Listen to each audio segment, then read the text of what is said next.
La delegación del Gobierno de Extremadura autoriza a 24 agentes de la Policía Local de Mérida a prestar servicio en las calles sin uniformidad para mejorar la eficacia de su labor de vigilancia hasta el 31 de diciembre. El alcalde de Mérida realiza su primera acción como presidente del Grupo de Ciudades Patrimonio de la Humanidad con un viaje a París para entregar el premio Patrimonio a la directora general de la UNESCO.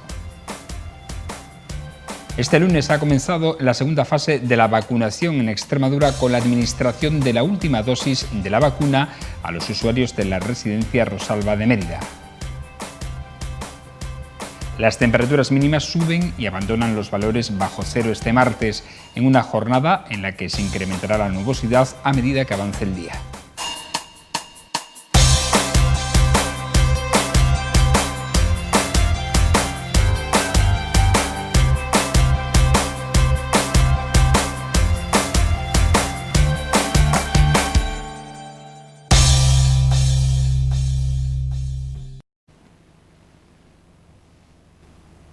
Arrancamos una nueva semana con este lunes 18 de enero, una nueva edición de La Picota, la número 1131, en la que vamos a desgranar la información que nos deja de actualidad esta jornada, así como a analizar e entrevistar el sector empresarial de la ciudad con dos de sus representantes de la Federación Empresarial de Mérida y su comarca. Iniciamos esta parte informativa, como cada lunes. Recogemos el parte de actuaciones de la Policía Local de Mérida que se encuadra en la labor habitual de vigilancia de las restricciones de la pandemia. En este sentido, cabe destacar que este pasado fin de semana los agentes de este cuerpo han interpuesto un total de 6 denuncias por mantener reuniones de más de 4 personas, entre ellas la de un cumpleaños que se celebró en La Calzada. También se han impuesto otras 6 denuncias por no llevar mascarillas, 5 a bares por incumplir los horarios de cierre, 6 por botellones, 2 por no respetar el toque de queda y 25 denuncias en los controles de movilidad. A las anteriores hay que sumar las efectuadas en esta materia por la Policía Nacional y que controla la Delegación del Gobierno de Extremadura. También se añaden 46 denuncias efectuadas por la Policía Local en cuestiones relacionadas con el tráfico. Por otra parte, se informa que esta delegación del Gobierno de Extremadura ha autorizado al Ayuntamiento de Mérida a que un total de 24 agentes de la Policía Local puedan prestar servicio sin uniformidad para mejorar la eficacia de su labor de vigilancia hasta el 31 de diciembre. El alcalde de Mérida, Antonio Rodríguez Osuna, se encuentra de viaje en París, en la que es su primera cita como presidente del Grupo de Ciudades Patrimonio de la Humanidad. Allí ha mantenido varias reuniones de trabajo en la Embajada de España, en el Ayuntamiento de París y la sede de la UNESCO. En la capital gala se ha entrevistado con la consejera de Turismo de España y después con la alcaldesa parisina, Anne Hidalgo, a quien ha regalado un busto de Augusto, réplica del que se entrega en los premios Genio Protector de la Colonia Augusta Emérita. Hay que decir además que el turista francés es un turista cultural, patrimonial, gastronómico, que es precisamente uno de los avales que tiene el sello UNESCO y que vamos a trabajar para recuperar en este año, ya que es bastante difícil que pueda haber un turismo transoceánico durante este 2020 o al menos con la frecuencia que ha venido a España. Posteriormente se ha reunido con la directora general de la UNESCO, a quien ha hecho entrega del premio Patrimonio que anualmente promociona el grupo. Y le haré entrega a las 3 de la tarde a la directora general de la UNESCO y la verdad que vamos también a pedirles, como no, que sigamos pudiendo defender, promocionar y conservar la marca UNESCO, que para nosotros es fundamental porque es el símbolo de calidad, el símbolo distintivo que hace nuestra ciudad. Seguimos hablando de la pandemia. Este lunes ha comenzado la segunda fase de la vacunación con la administración de la última dosis en la residencia Rosalba de Mérida. Vicente Mirón, de 72 años, y María Petra García, de 85, que fueron los primeros extremeños en vacunarse el pasado 27 de diciembre, han recibido hoy el tratamiento completo de la vacuna de Pfizer, que les permite estar inmunizados frente a la COVID. Y sobre el calendario de vacunación, hoy se han pronunciado los dos principales partidos de la región. En Mérida, desde la oposición, el Partido Popular ha lamentado que la Junta solo haya conseguido vacunar al 8% de la población mayor de 65 años de Extremadura y pide saber quiénes integran el comité de expertos. Queremos saber ese comité de expertos que toma todas las decisiones, porque la respuesta que hemos tenido hasta la fecha en el Parlamento es que el comité de expertos es el organigrama de la consejería. Plan de vacunación, fechas, plazos, compromisos, capacidades y el informe del retraso del plan de vacunación, porque como tenemos dudas en las vacunas, pues no vamos a vacunar porque vamos a ver si hay daños colaterales antes. Y ese, como todo se hace con informes. Este es el dramático estado de nuestra región, la fotografía de la incompetencia, de la desesperanza también. Nos llaman a diario sectores que sufren las consecuencias dramáticas de esta tercera ola, ya un tsunami, huérfana de gobierno y sin medidas más allá de un paso adelante y otro hacia atrás y la descoordinación más absoluta. De otra parte, el portavoz del PSOE extremeño, Juan Antonio González, se ha referido al calendario de vacunación señalando que se ajusta a los tiempos que marcan los expertos, que son los que saben. Esta segunda fase de vacunación que se va a iniciar entra dentro del protocolo establecido en su día por los expertos, que son los que saben en materia sanitaria de la Junta de Extremadura. La Junta de Extremadura tiene hecho un protocolo de vacunación, se está cumpliendo y hoy empieza la segunda fase, tal y como ese protocolo de vacunación estableció. Y por eso, de verdad, llamamos a los ciudadanos a la tranquilidad, a la paciencia, porque todo está yendo según el protocolo establecido. Y el Partido Socialista Obrero Español de Extremadura, ante los presupuestos generales de la comunidad autónoma, le pide a la oposición que la oposición está para hacer crítica, para controlar al gobierno, pero que en estos momentos la oposición también está para colaborar con los extremeños y las extremeñas para salir de esta delicada situación. Por último, la portavoz del Grupo Popular, Cristina Teniente, ha subrayado que mientras el consejero de Sanidad pide autoconfinamiento, lo que va a hacer la Junta de Extremadura el próximo jueves, reanudando las clases de secundaria y bachillerato, es poner en el circuito a 180.000 alumnos y 18.000 profesores, por lo que pide un regreso a las aulas de forma segura. Nosotros no estamos en condiciones de saber si están en condiciones de garantizar una vuelta a las aulas. ¿Una vuelta segura? No, ya le digo yo que no. Sin test, no. ¿Que se está aplanando la curva? Eso lo dice el señor Vergeles. ¿Y en base a qué documento? ¿El comité científico de que es su consejería y sus altos cargos multiplicados? Porque el Ministerio no dice eso. El último informe del Ministerio nos dice que la incidencia acumulada a 14 días está absolutamente desbordada. Si el señor Vergeles tiene otros datos mejores que no los dé, que los dé. Y si tiene un plan para garantizar la asistencia a las aulas que sea segura, que lo ponga encima de la mesa. Nosotros no tenemos ningún dato que permita decir lo contrario. Claro, es que a ciegas no vamos a decir se tiene que volver o no se tiene que volver, porque estamos a ciegas absolutamente. En lo meteorológico hemos de señalar que se están produciendo una subida de las temperaturas mínimas, saliendo por fin de los valores negativos a partir de la madrugada de este martes. En esta segunda jornada de la semana habrá cielo poco nuboso, aumentando la nubosidad en el transcurso del día. No se pueden descartar brumas y nieblas matinales como la semana pasada, y las temperaturas mínimas experimentarán un ascenso, mientras que las máximas descienden, por lo que los termómetros marcarán 0 y 13 grados en Mérida y 2 y 14 grados en Almendralejo. Se producirán heladas débiles dispersas y los vientos soplarán del sur. Aún nos sorprende que en el estado de cuasi confinamiento en el que nos encontramos en la región se estén produciendo actos tan irresponsables de la población como celebrar, por ejemplo, un cumpleaños reuniéndose más de 4 personas en un local de Mérida o no llevar mascarilla.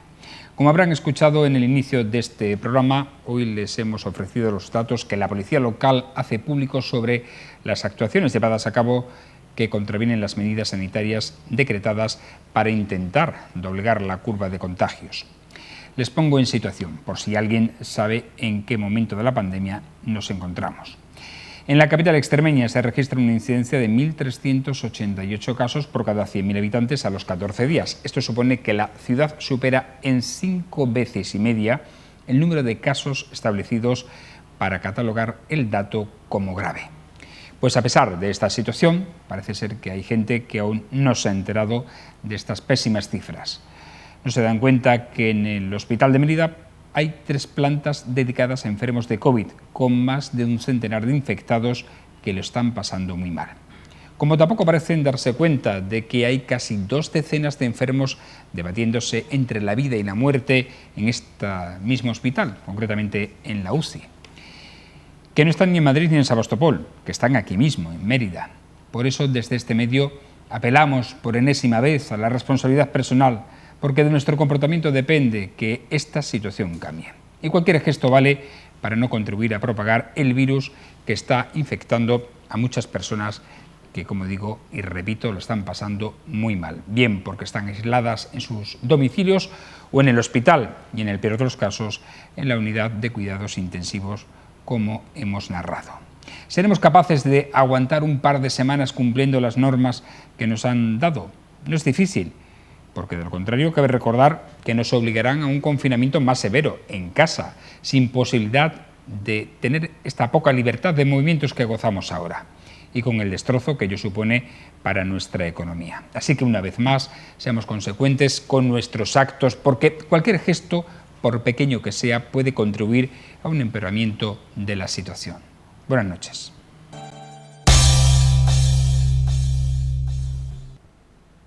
Entramos a la parte de la picota en la que dedicamos nuestro tiempo al análisis y a la entrevista, a tomar el pulso, en este caso, a la actividad comercial y empresarial que vive la ciudad de Mérida y de la comarca. Hoy con 2 representantes de la Federación Empresarial de Mérida y Comarca. Tenemos con nosotros en nuestros estudios de televisión extremeña y en esta picota Andrés de la Villa, buenas noches, presidente de la Federación, gerente de Big Mac Tevisa, de la empresa, y tenemos a Carlos Castaño, que es vicepresidente, buenas, ¿qué tal? Buenas noches, de la Federación y gerente del restaurante A de Arco de Mérida.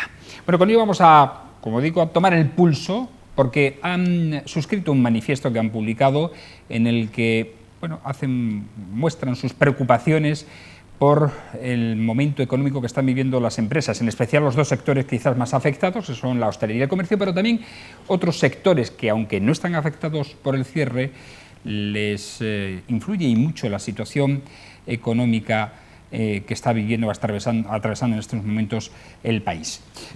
Andrés, ¿cómo habéis decidido publicar este manifiesto? ¿En qué momento habéis dicho tenemos que dar un paso al frente, tenemos que manifestar, al mismo tiempo que tendéis la mano a la Administración, pero manifestar vuestra preocupación por cómo se están haciendo las cosas o cómo se van a hacer? Bueno, mira, hemos pretendido dar nuestro punto de vista para que se conozca cuál es la visión del empresariado emeritense sobre estas medidas que se han tomado, que, como bien dices, nosotros no nos oponemos a que se hagan las medidas sanitarias correspondientes, entendemos que los técnicos, los profesionales son los que tienen que determinarla y nosotros no tenemos elementos de juicio suficiente para decir si son buenas, malas o regulares, y las aceptamos, netamente las aceptamos. Sí que es cierto que en ese acatamiento a esas medidas pues nos encontramos que supone el cierre de empresas. El cierre de empresas sin ningún tipo de garantía, respaldo, ayuda y apuraría incluso comprensión de en qué situación se encuentran y cuáles son las necesidades que tienen para resolverse. Nosotros lo que hemos querido manifestar aquí es nuestro punto de vista, con la idea de que se nos tenga en cuenta a la hora de tomar posibles medidas y sobre todo pedir las ayudas correspondientes para que este esfuerzo, este sacrificio que van a hacer estos 2 sectores, como es el comercio y la hostelería, tengan unas ayudas rápidas y eficaces para poder seguir manteniendo sus empresas en pie. Pero una situación que también agrava al resto de sectores de la industria de la ciudad.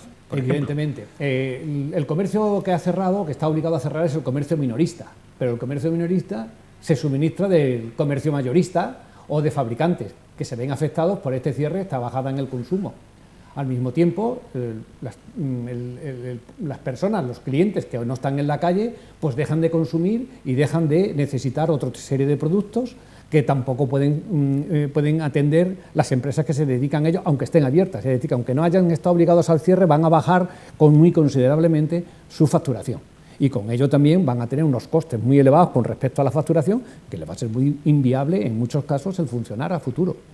Carlos, que además está inmerso en el sector de la restauración, un sector que está sufriendo mucho precisamente a causa de este cierre. Y me comentabas, este miércoles mismo tenemos el cierre de impuestos y, claro, ¿cómo vamos a pagar si no hemos generado ingresos porque ya hemos cerrado? Aparte de la situación que se ha vivido a lo largo de las semanas anteriores, que también supongo no habrá sido igual que en años o en ejercicios precedentes, pero claro, si no hay cash, no hay ingresos, ¿cómo vamos a poder o cómo vais a soportar el pago de impuestos? Ese es el problema. Nosotros llevamos cerrados ya 15 días sin saber cuándo vamos a abrir, pero los impuestos siguen adelante. Los pagos hay que afrontarlos. Entonces, este mismo miércoles llegan las retenciones, tanto retenciones de alquileres, retenciones de trabajadores, que hay que pagar. ¿De dónde sacamos el dinero si la caja está a cero? Entonces, por eso es por lo que nosotros necesitamos unas ayudas directas además, y aparte de esas ayudas directas, todas las exenciones que son lógicas, que no tendríamos ni que pedirlo. Yo creo que esto debería de salir de los que nos gobiernan. ¿Cómo podemos seguir pagando autónomos cuando no estamos facturando? ¿Cómo podemos seguir? Cuando no hay actividad. No hay actividad de ningún tipo. Entonces, pero es que ya no es que... yo por eso hace poco cuando decían de arrimar el hombro, yo creo que nosotros ya hemos arrimado el hombro bastante. Nosotros llevamos con recortes de horarios y recortes de capacidad desde prácticamente todo el año y seguimos pagando los impuestos al 100%. Algo no funciona. Algo no funciona. ¿Cómo habéis tomado el hecho de que, aunque no directamente, sí se ha criminalizado al sector de la hostelería y la restauración directamente como causa-efecto del aumento de contagios? Nosotros hemos llegado a pensar que lo habíamos hecho nosotros. En algún bar había salido el chito, porque es un tema que estamos casi criminalizados. Cuando hay encuestas en el que creo que el porcentaje de contagios en el tema hostelería no llegaba al 3%, era un 2,7, 2,8%. Cuando el máximo está, como todos sabemos, en las reuniones familiares y reuniones de amigos que se hacen en petit comité. De hecho, yo creo que cada vez que cierran la hostelería suben los contagios porque la gente sigue juntándose. Cuando están en un recinto hostelero, nosotros tenemos todas las medidas para que estén 100% seguros. Pero cuando ya llegan a sus casas, la gente se va de otra manera y no tiene la misma capacidad. ¿La solución sería, Andrés, precisamente esas ayudas directas o arbitrar algún sistema que pudiera dejar también respirar a las empresas con aperturas en unos horarios quizás más acotados, pero que pudieran abrir los negocios? ¿Cuál sería la situación ideal para estos dos sectores? En esa línea iba nuestro manifiesto, porque entendemos que Mérida tiene una situación, unas características completamente diferentes al resto de las otras ciudades y de cierto tamaño de Extremadura. Mérida está enfocado al turismo, está enfocado a la restauración, el turismo, el ocio, y es una ciudad que perdió desgraciadamente toda su capacidad industrial hace muchos años y ha sabido reconvertirse en una ciudad administrativa, una ciudad de servicios, en la que se ha basado en el turismo. Tenemos medios para atender a un número importante de visitantes al año y toda la estructura empresarial de Mérida se ha enfocado en estos dos sectores. Cuando hacemos desde la administración, ya sea regional, ya sea nacional, hacemos unas valoraciones del sector empresarial, el sector empresarial, a lo mejor en otras localidades, el sector hostelero o el sector comercial no tiene tanto peso, pero aquí sí. ¿Qué nos puede pasar si esto sigue en esta línea y cierran un porcentaje importante de empresas porque no son capaces de recuperarse una vez que pase la pandemia o que pasen las limitaciones de horario? Porque te vas a quedar con un sector empresarial muy disminuido.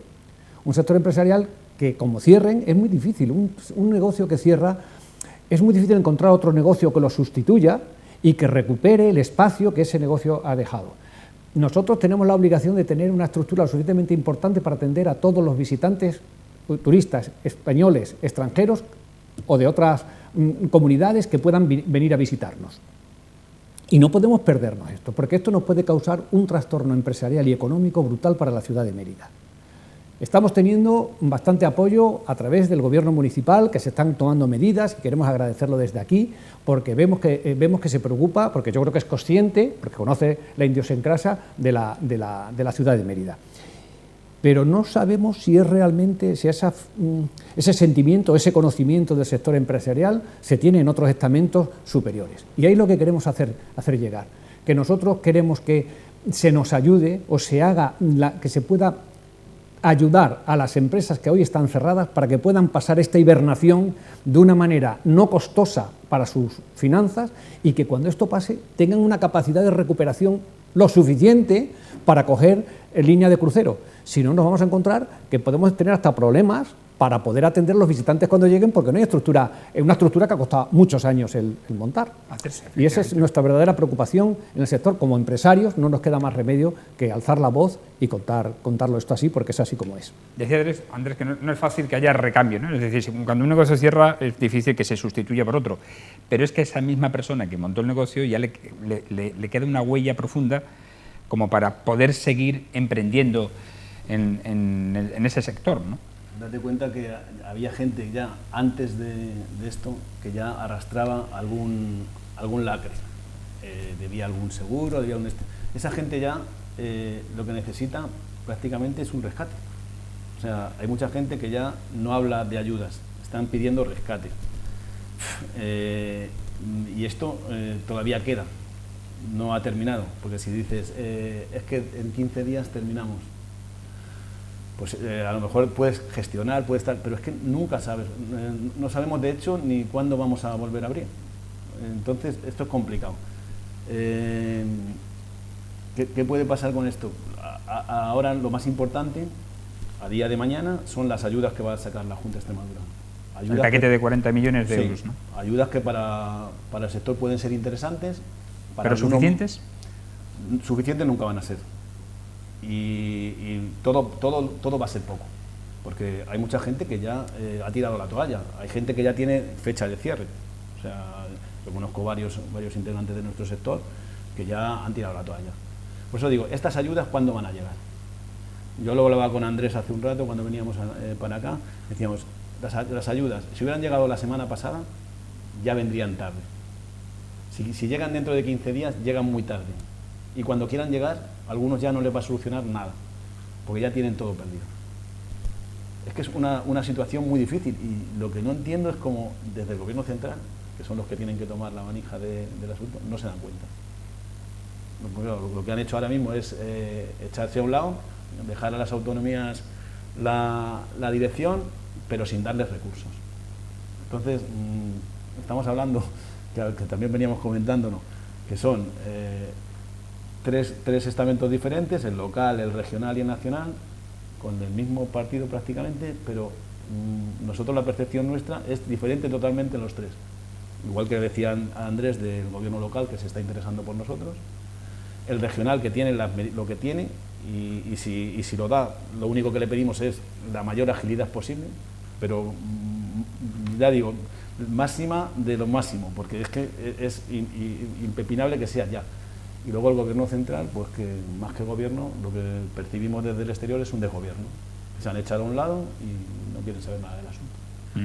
Mérida está evidentemente muy afectada, y creo que lo saben porque hace poco, la semana pasada, el propio director del consorcio de la ciudad monumental, Félix Palma, hablaba de que se habían vendido en el año 2020 casi un 70% menos de entradas a los monumentos. Eso es un indicativo, el mejor indicativo que hay para saber en qué situación se encuentra el turismo.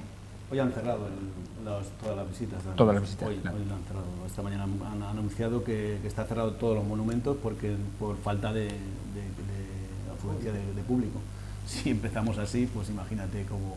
Es que es lo que hablábamos también. ¿Es interesante que nos dejen abrir o no? Depende de...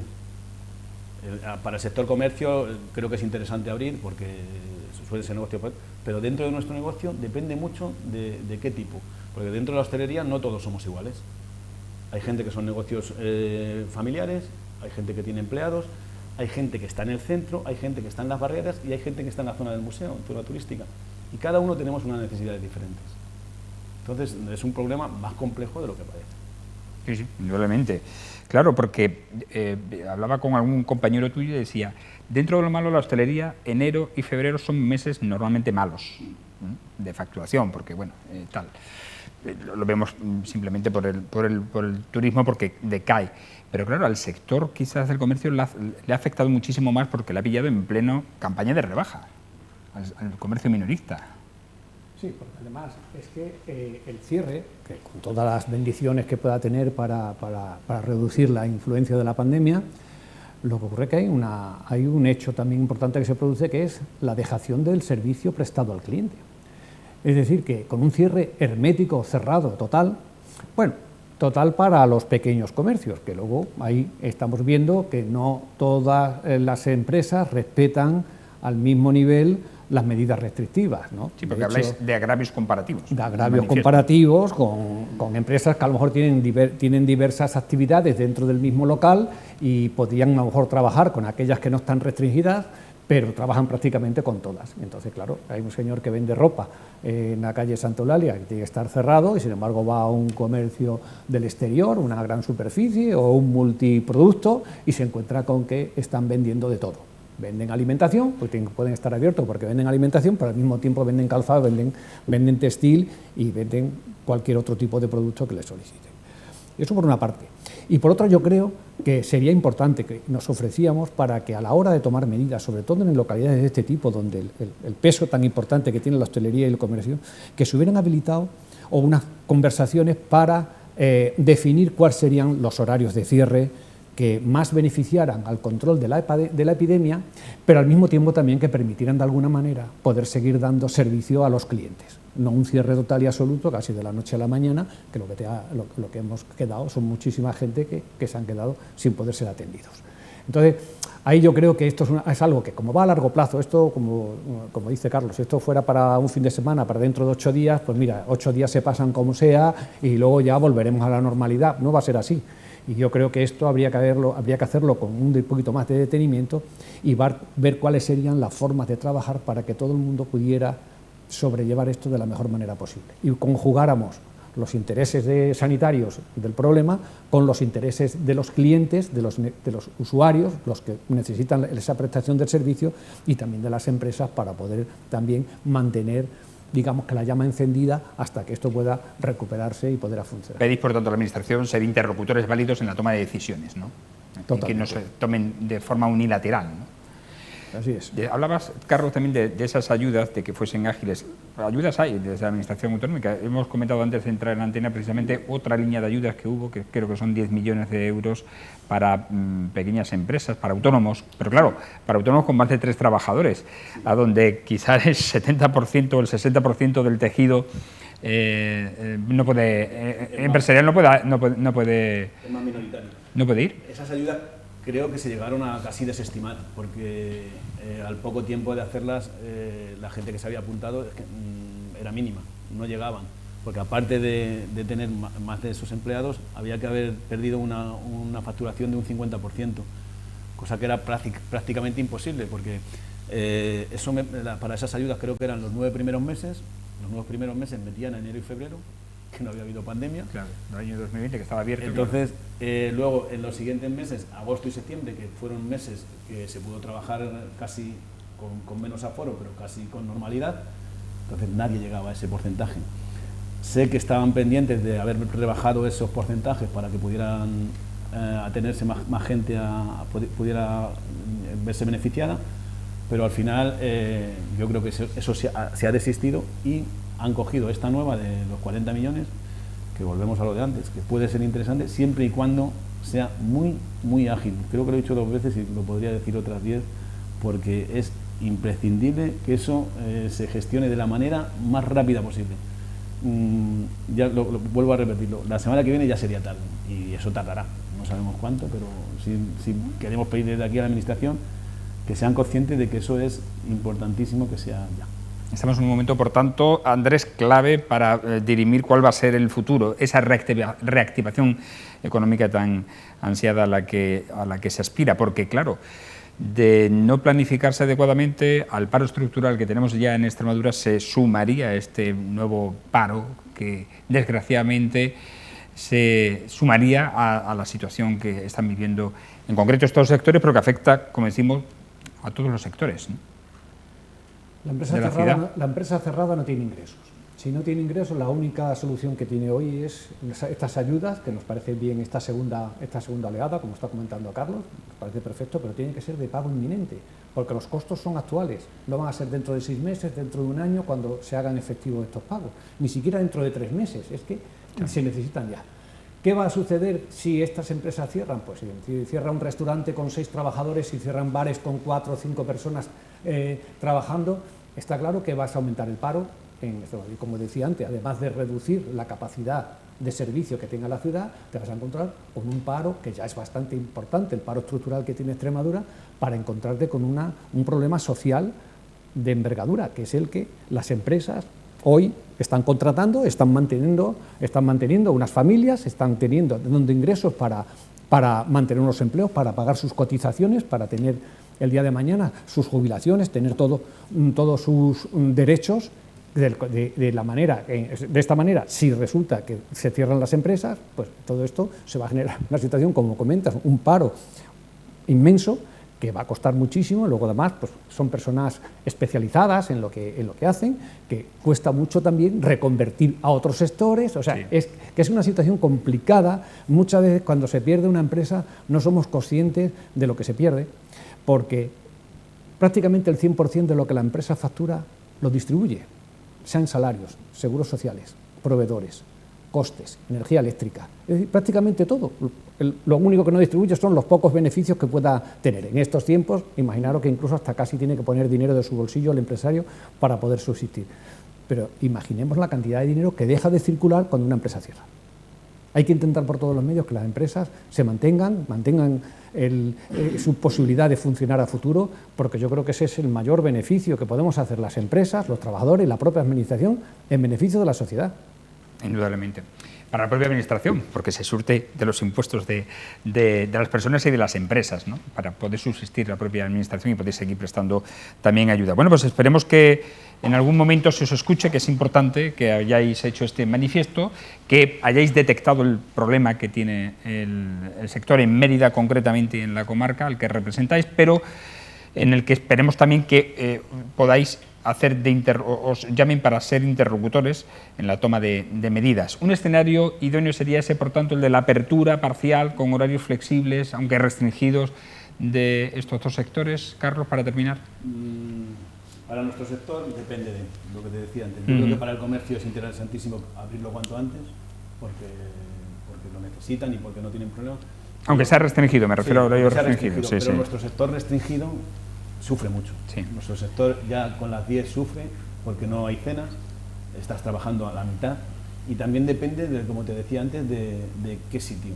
Hay sitios que están especializados en desayuno, que no le tendrían tanto problema, hay sitios que están especializados en la comida, y luego está, que no hemos hablado, del ocio nocturno. Porque, perdona, el delivery no... El delivery depende de... No tapamos hay gente, la carencia de clientes. Habrá familias que les venga muy bien, y de hecho hay gente que está trabajándolo muy bien, pero hay otras, cuando tienes ya una infraestructura grande, ¿de qué te sirve vender 4 raciones? Si yo, por ejemplo, tenemos una estructura de 20 empleados, ¿cuánto tenemos que vender? Claro. Y luego compra el material, al final es complicado. Y una cosa que no quiero que se me olvide, que creo que también Adelante. Es interesante, los empleados. Nuestros empleados que se van al ERTE y de un día a otro pasan de ganar su sueldo del 100% a un 70%. ¿Quién les devuelve ese 30%? Ellos han sido buenos trabajadores, ellos han cumplido su objetivo. Nosotros como empresarios también hemos cumplido nuestro objetivo. Si nos obligan a esto, que asuman ya la parte nuestra y la de nuestros empleados. Es que nadie se está acordando de ellos, y creo que son una parte importante de nuestro negocio. Indudablemente, personas que no tienen la culpa y que se ven pues agraviadas económicamente por la situación también. Vamos a concluir con un mensaje, esperemos que de esperanza, que esa reconstrucción, esa reactivación de la economía se produzca lo antes posible. Ojalá que podamos salir de este agujero en el que nos encontramos de la pandemia, de tantos contagios. Hoy precisamente la editorial hablaba sobre las reuniones privadas, sobre esa confianza, esa relajación que se está produciendo quizás también por parte de la población debido a la fatiga pandémica que se ha dado ya en denominar, que la gente está cansada, pero debemos aguantar un poquito más todos en ser responsables, en cumplir las medidas sanitarias para que podamos salir cuanto antes de esta situación, porque nos afecta a todos, a todos. Andrés Avilla, gracias por estar aquí hoy con nosotros, que te vaya bien. Carlos, lo mismo, que te vaya bien. Gracias, Castaño, y a ustedes agradecerles como siempre su atención, instándoles a que nos sigan en las redes sociales. Recuerden que estamos en la TDT y también en Facebook, Twitter, YouTube e Instagram, así como en la página web www.televisionextremeña.com, donde pueden informarse de todo lo que acontece aquí en la capital extremeña y en Extremadura. Le emplazamos a una nueva edición de La Picota, será mañana en torno a las 10 menos 25 de la noche. Hasta entonces, sean felices.